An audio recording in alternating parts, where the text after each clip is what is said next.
જય દશામાં ભક્તિભાવથી દશામાં માતાના પવિત્ર ચરણોમાં વંદન કરીએ. હે જગતજનની દશામાં, તમે તમારા ભક્તોના દુઃખ દૂર કરો છો, સંકટમાંથી ઉગાર કરો છો અને જીવનમાં સુખ, શાંતિ અને સમૃદ્ધિનો આશીર્વાદ આપો છો.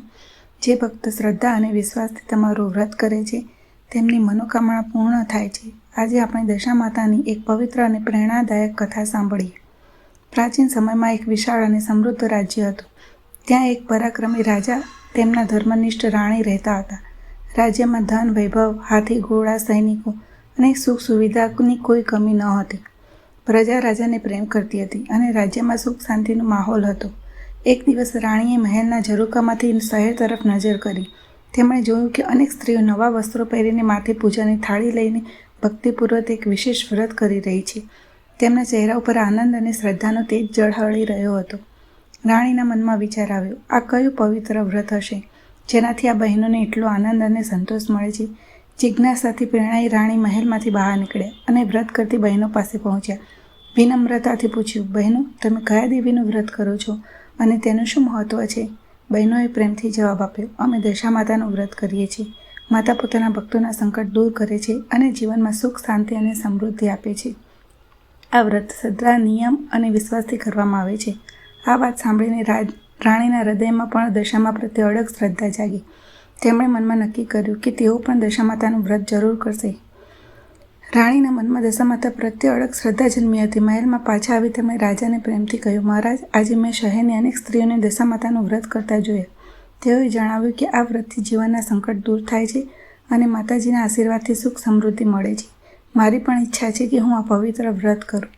રાજાએ રાણીની વાત સાંભળી, પરંતુ પોતાના વૈભવ અને શક્તિમાં ગર્વમાં હસીને કહ્યું, આપણા પાસે ધન છે, સત્તા છે, વિશાળ રાજ્ય છે અને કોઈ વસ્તુની કમી નથી. પછી આવા વ્રત કરવાની શું જરૂર છે?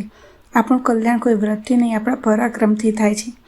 રાણીએ ફરી વિનમ્રતાથી કહ્યું, મહારાજ, દેવી દેવતાઓ પ્રત્યે શ્રદ્ધા રાખવાથી ક્યારેય નુકસાન થતું નથી. ભગવાન અને માતાજીના આશીર્વાદથી જ સુખ ટકી રહે છે. પરંતુ રાજાનું અભિમાન વધ્યું. તેમણે દશા માતાનું અપમાન કર્યું. રાણીને વ્રત કરવાની મનાઈ કરી. રાણી ખૂબ દુઃખી થઈ ગઈ.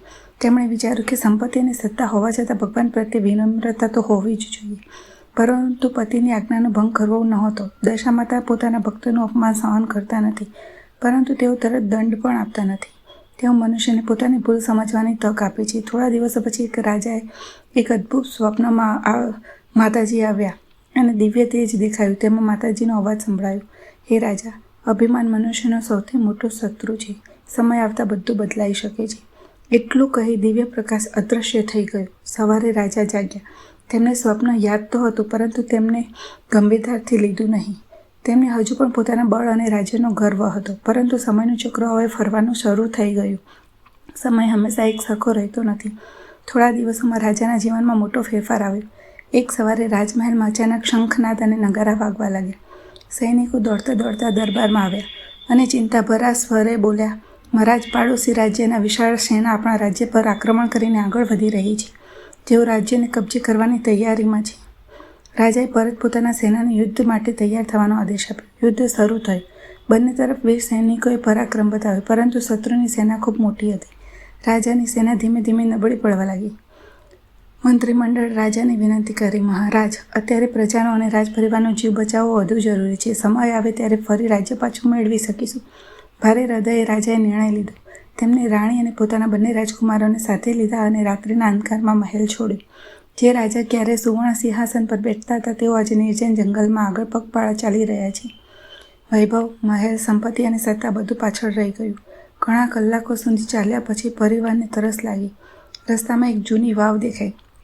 રાજાએ કહ્યું, તમે અહીં આરામ કરો, હું પાણી લઈને આવું છું. રાજા વાવમાં પાણી લેવા ઉતર્યા. બંને રાજકુમારો પણ આનંદથી પિતાની પાછળ દોડ્યા. એ જ ક્ષણે દશામાના દિવ્ય માયાથી બંને રાજકુમારો અચાનક અદૃશ્ય થઈ ગયા. રાજા પાણી લઈને ઉપર આવ્યા, પરંતુ બંને પુત્રો ક્યાંય દેખાયા નહીં. રાણી ગભરાઈ ગયા. બંને આસપાસ શોધખોળ કરી, પરંતુ કોઈ જવાબ મળ્યો નહીં. રાણીના આંસુ રોકાતા ન હતા. ત્યારે રાજાને ભારે દુઃખ થયું અને કહ્યું કે આ આપણા અભિમાનનું પરિણામ છે. જે ભગવાને આપણને તે જ પાછું પણ લઈ શકે છે. હવે માત્ર દશા માતાની કૃપા જ આપણને ફરીથી સુખ આપી શકે છે. આ શબ્દો સાંભળીને રાણી મૌન રહી, પરંતુ તેમના મનમાં દશામાં પ્રત્યેનો વિશ્વાસ વધુ મજબૂત બન્યો. દુઃખી હૃદયે બંને આગળ વધ્યા, પરંતુ તેમની કસોટી હજી પૂરી નહોતી થઈ.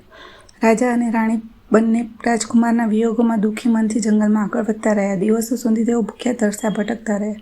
હવે રાજાના મનમાંથી અભિમાન સંપૂર્ણપણે ઓગળી ગયો હતો. થોડા સમય પછી તેઓ એક નાના ગામમાં પહોંચ્યા.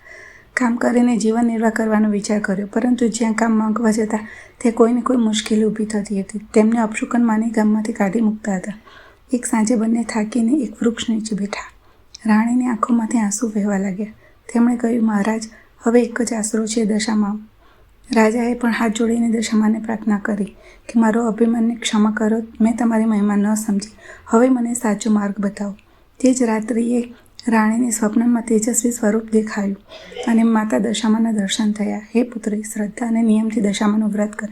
તારા બધા સંકટ દૂર થશે. સમય આવતા તને તારા પુત્રો અને રાજ્ય પણ પાછું મળશે.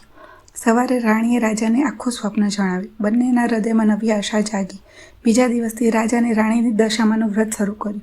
શ્રદ્ધાપૂર્વક માતાજીનો દીવો પ્રગટાવ્યો, પૂજા કરી અને પ્રાર્થના કરી. થોડા દિવસોમાં તેમના જીવનમાં પરિવર્તન આવવા લાગ્યું. એક દયાળુ વેપારી રાજાએ કામ આપ્યું. મહેનત અને પ્રમાણિકતાથી રાજાને સૌનો વિશ્વાસ જીતી લીધો. વેપારીએ કહ્યું, તમે સામાન્ય માણસ નથી લાગતા. તમારા ચહેરા ઉપર રાજવી તેજ દેખાય છે. રાજા માત્ર સ્મિત કરતા રહ્યા અને મનમાં દશામાતાનો આભાર માનતા રહ્યા. એક દિવસ બે સુંદર યુવાનો એ જ વેપારી સાથે આવ્યા. રાજા અને રાણી તેમને જોઈને અજાણી મમતા અનુભવવા લાગ્યા. દિવ્ય સંયોગથી સત્ય બહાર આવ્યું કે બંને તેમના જ રાજકુમારો હતા. દશામાતાની કૃપાથી તેઓ સુરક્ષિત રહ્યા હતા. આનંદથી આખું કુટુંબ એકબીજાને મળ્યું છે અને આંખોમાં આનંદના આંસુ રહી ગયા. રાજા બોલ્યા, આ બધું દશામાતાની અપરંપરાનું કૃપાનું ફળ છે. તે જ સમયે સમાચાર મળ્યા કે શત્રુ એ રાજ્ય કબજે કર્યું હતું. તે આંતરિક ઝઘડાઓમાં નબળો પડી ગયો હતો અને જૂના સૈનિકો અને પ્રજાએ પોતાના સાચા રાજાને પાછા બોલાવ્યા. દશામાતાનું સ્મરણ કરીને રાજાએ યુદ્ધ કર્યું. આ વખતે સત્ય અને ધર્મનો વિજય થયો. રાજાએ પોતાનું રાજ્ય ફરી પ્રાપ્ત કર્યું. રાજ્યમાં ફરી સુખ, શાંતિ અને સમૃદ્ધિ આવી ગઈ. અભિમાન માણસને પતન તરફ લઈ જાય છે, જ્યારે શ્રદ્ધા અને ભક્તિ જીવનને સફળ બનાવે છે. દશામાતાની કૃપાથી જ આજે આપણને બધું પાછું મળ્યું છે. આ સાંભળી સમગ્ર પ્રજાએ દશામાતાને જય બોલાવી. જે ભક્ત શ્રદ્ધા, વિશ્વાસ અને નિયમથી દશામાતાનું વ્રત કરે છે તેના જીવનમાં સંકટ ધીમે ધીમે દૂર થાય છે.